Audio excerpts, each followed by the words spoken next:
Well, thank you for being here. A wonderful crowd here. Is it always this crowded here that you have to bring in more tables? That's great. Great problem to have. Basically, my name is Lora Hubbel. I'm running for governor, and I know that's odd because usually you're supposed to wait until the current governor is termed out, and that's the accepted way of doing things. And I chose not to, and I'll tell you why. When I'm done, you'll understand why I'm doing that. When I went to appear I'll back up a little more. I am a registered nurse. I am also a biology teacher, and I have my own business. I'm a broker owner of my own real estate business. It's called Great American Homes in Sioux Falls. I got the name from listening to Hannity, so that's where I get the Great American part of it. And I've been a lifelong Republican. I think I was age 5 when my dad told me I was a Republican, so I remember arguing for those causes ever since. And I have been with the Republicans in Sioux Falls for quite a while. The Republican Women have been a member there. I did the Angel Tree. I did the statewide Angel Tree for the prison when Diane Nelson couldn't do it one year, so I did it for her. I've been the county chair of Minnehaha County, and I just have been involved in politics a long time. I am married to a wonderful man who I love deeply. I couldn't live without, but he really is not as involved in politics as I am, which kind of is nice because he's back home working, so I can do this.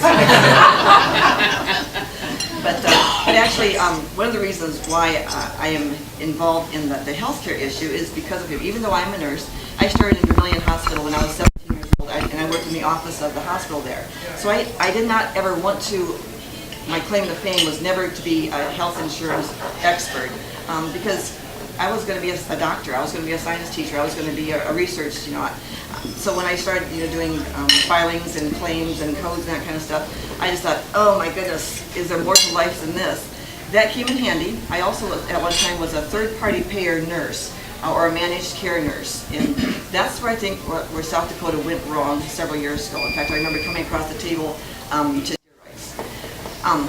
when you remember Hillary Care. Hillary Care was an animal kind of written by Daschle also. Daschle's been very involved in healthcare in South Dakota. Here's his book. It's called Getting It Done. I put all the quotes on, I dog-eared it, I read it from cover to cover. I got done with it, and I was holding it in my hands, and I was so angry. I was home alone, thank goodness, and I am a good Christian girl, but I took the book and I slammed it on the table and I cussed, and my poor little dog thought I'd gone nuts and just hit under the table. But I was so mad that he was so arrogant in his display of what he thinks the health field should be. For example, he said that it is bureaucrats. Where is that quote? He said the feds will make our lives better. Millions of Americans will depend on the federal bureaucrats to do it. Yeah, not your doctors, not the people who know what's going on in medicine, but the bureaucrats. And the bureaucrats are the ones who are going to develop best practices. And you know what that means? That means it's best not for you, not for your doctor. Best practices is what's best for the bottom dollar. I'll show you how Obamacare fills in or kind of grew out of managed care. Managed care was well, take a piece of a pie. You have a big pie here, and in that pie is the healthcare arena. You have your doctors, your clinics, your hospitals, your labs, your nurses, your hospitals, and that is the hospital or the medical arena. Well, what managed care does is they come in as a broker. Now, I am a broker. I'm a real estate broker, and I think I do well for my services are needed. But these brokers come in. And since I was an insurance broker, I was hired by one of these companies at one time. I went to training in Atlanta, found out what we actually did. I kind of go, what we do is that we came in as a managed care, and we say, you know what, we're going to take a big piece of this pie, but we're going to give you cost savings, but we could never get higher than 1-to-1, which means we could never save the health industry $1 without costing $1. And a lot of times it was more than that. And then they taught me how to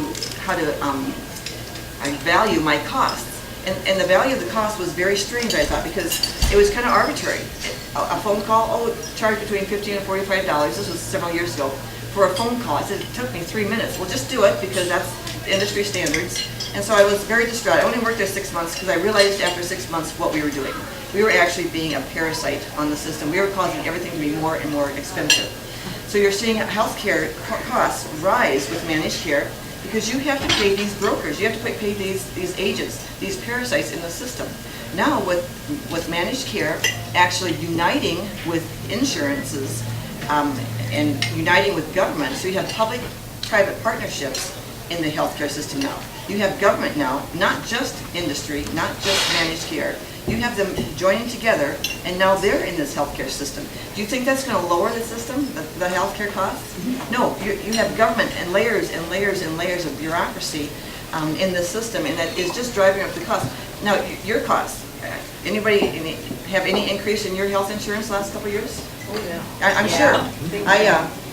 I predicted that in 2011, almost 3 years ago. I wrote an editorial in the Argus Leader, and I said, I am having nightmares because I see what's going to happen. I said, please don't let this Obamacare go through, especially the Senate Bill 38, because Senate Bill 38 in South Dakota just opened the doors wide to Obamacare in South Dakota. And I said in 2014, you guys are going to have the same nightmares I'm having.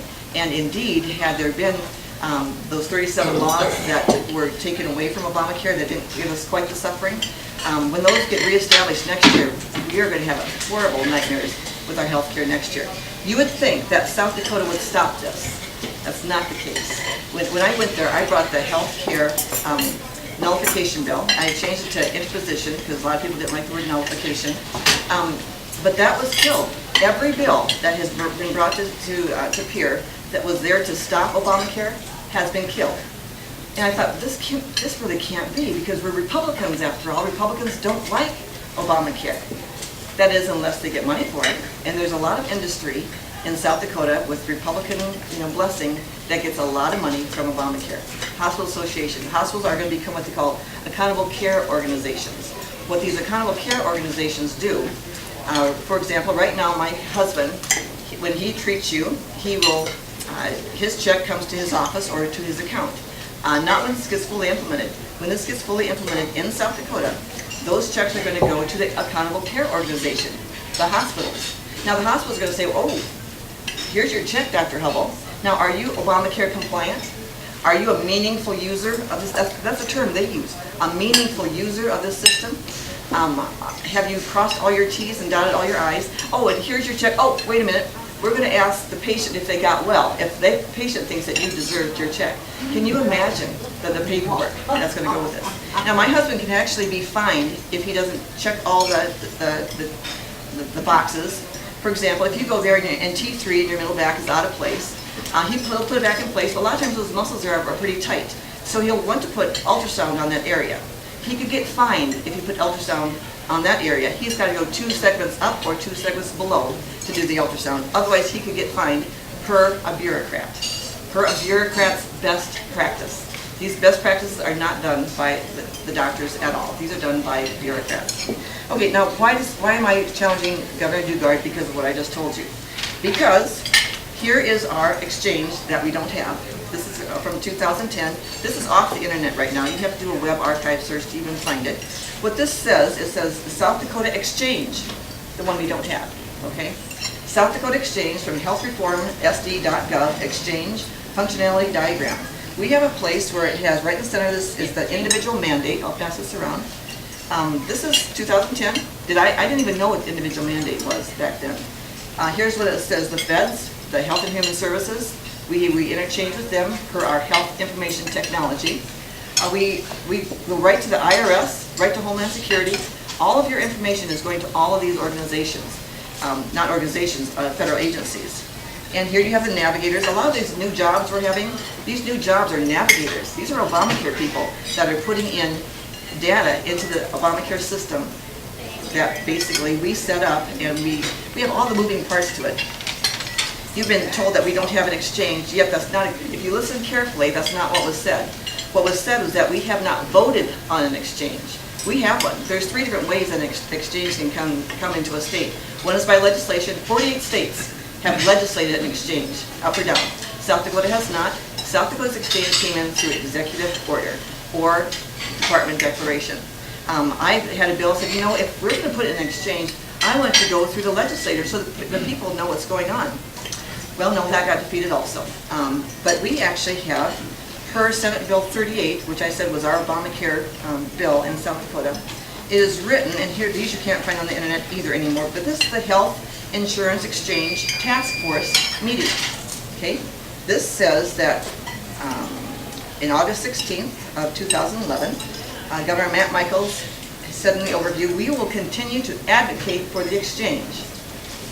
It also says that it is strongly encouraged before taking the funding to say that you're committed to developing an exchange. And yes, we did take the money. And then here's another meeting. It says State Planning and Establishment Grants for the Affordable Care Act Exchange. South Dakota. Yes, we are definitely working on trying to get an exchange here in South Dakota. This says that, you know, we've been such good little South Dakotans when complying with Obamacare that we actually put in Senate Bill 38 and Senate Bill 43. It says that as a necessary building block for the exchange, this is what our people wrote, South Dakota, Senate Bills 38 and 43 were signed into law by Governor Dugard. And this is what I said. When Senate Bill 38 went through, I said, this is Obamacare, this will start an exchange. I was told by the lobbyists, no, it won't. This is only minimally compliant. So that's kind of my frustration with what's going on. And then to be compliant with Obamacare, we have to have certain counseling certification. And when we applied for that counseling certification to become Obamacare compliant, this is what our administration wrote. It says, while PPACA, that's Obamacare basically, Patient Protection and Affordable Care Act, while Obamacare is unpopular in South Dakota, the administration views it as prudent to proceed with its implementation. Now, if they want that, fine, tell us that.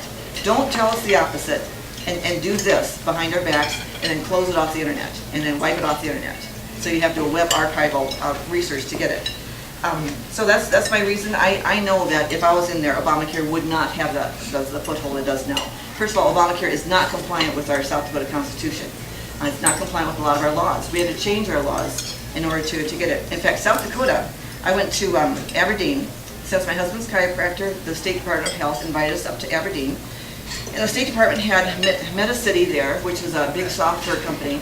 They were so excited. They said South Dakota is light years ahead of every other state in the nation on health information technology. Now, health information technology is the fuel for the exchange. That is all your data. Health information technology is all your data. Let me tell you what data is on this health information technology. That South Dakota is one of the few states that has all of it on there. Your entire medical records now, without your consent, is available to any federal or state agency. Your genetic information, this is what they want. They actually want your account numbers of your bank account. They want your genetic information, all your mental health information, any kind of blood work, your DNA, they want that. And they want to know your religious information. They want to know your social economic status.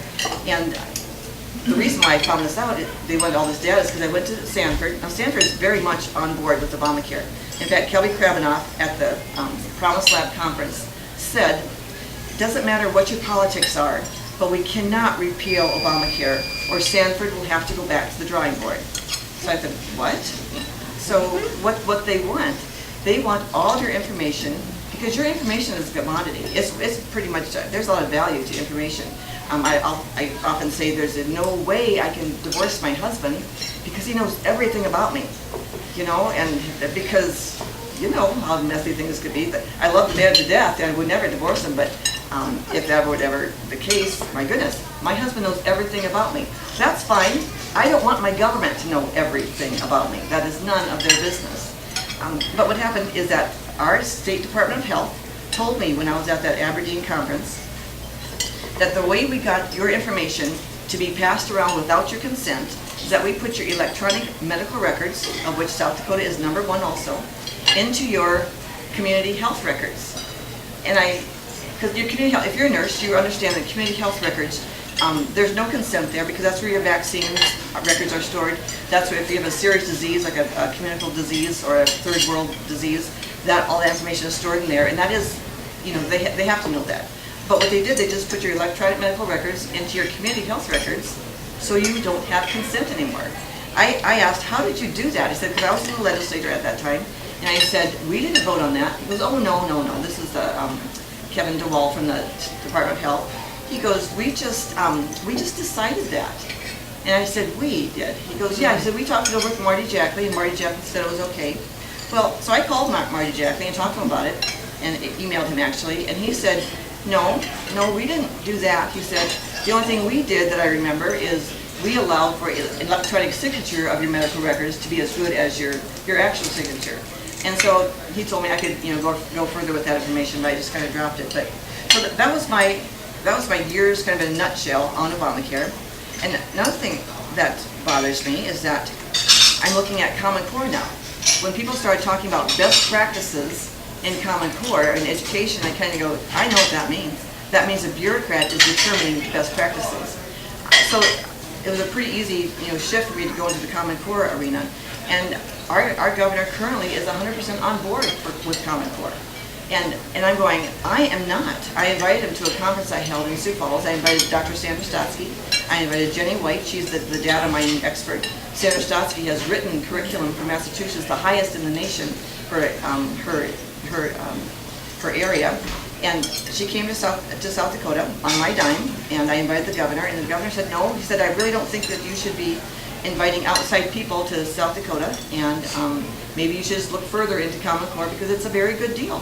And I just I don't think so. And I do familiarize myself with the entities of Common Core, the ins and outs.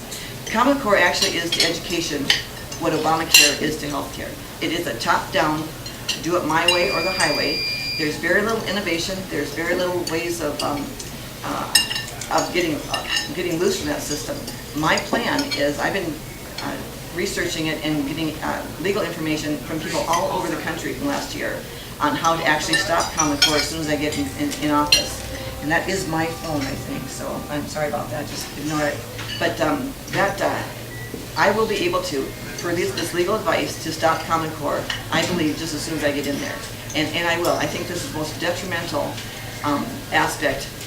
In fact, Common Core was the reason why I jumped in. Obamacare, I could kind of work on the sides with that and kind of convince people. When I saw what they were going to do to our children with Common Core, I said, I'm going to stop this.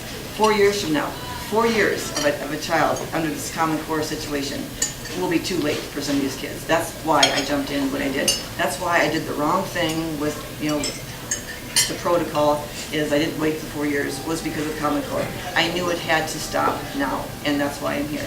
I'm also real concerned about the EB-5 information. South Dakota is the biggest user of that system. That's in a nutshell. Communist Chinese businessmen, I think that's an oxymoron since they're a communist state. They come into South Dakota with $500,000 plus $45,000 in fees, and they buy their visas. And if they can produce a job in, I think, 2 years and have 10 people that are actually working that job, they get their visas. The problem is, according to Charles Grassley, that these people are not vetted. We don't know if they're operatives. We don't know if their intent of being in America. A lot of them don't stay in South Dakota. But that's something that we need an open records law badly. We need all of our contracts, completely open in peer. We need to know what's going on with the EB-5. That needs to be exposed fully. And if I get to be in the governor's office, all those records will be open. I think that the reasons that we have said that they're closed now, I think the law has been misapplied. I really think that that should be for the people are really raising their eyes about this one. And I think when all the cards are on the table, this is going to be an embarrassment for South Dakota, and we need to get in there and clean it up now. Now that's kind of in a nutshell. Any questions? I talked about Obamacare, I talked about exchanges, I talked about how it's fed, I talked about Common Core. So if there's any, go ahead. You say it's the EB-5 program, though, that's a federal program, that's It is a federal not a state program. Right, it is a federal program, but the way we have handled it has been mishandled. We are missing an awful lot of money that should have been documented, and that's what the problem is there. And also, we do have a lot of states are actually vetting these foreigners more so than we are. I think we should be vetting these foreigners a lot more than what we are. Yeah, it is a federal program. Now, a lot of states are refusing to put in EB5 because they see that it is corrupt, and so they're considering not using the EB5. I'm thinking, use EB5 for maybe countries who are not communist. Maybe using EB5 if we need that kind of a boost. What's wrong with Israel? What's wrong with people who are our friends? My dad fought in Old Baldy. He fought against the Chinese, and he didn't want that communist system coming here. I think that there's it just needs to be more open records, more information that we need to come to the people. Larry. Well, Laura, back in, I think it was 2008, Government Operations and Audit did a review on the EB5 program within South Dakota.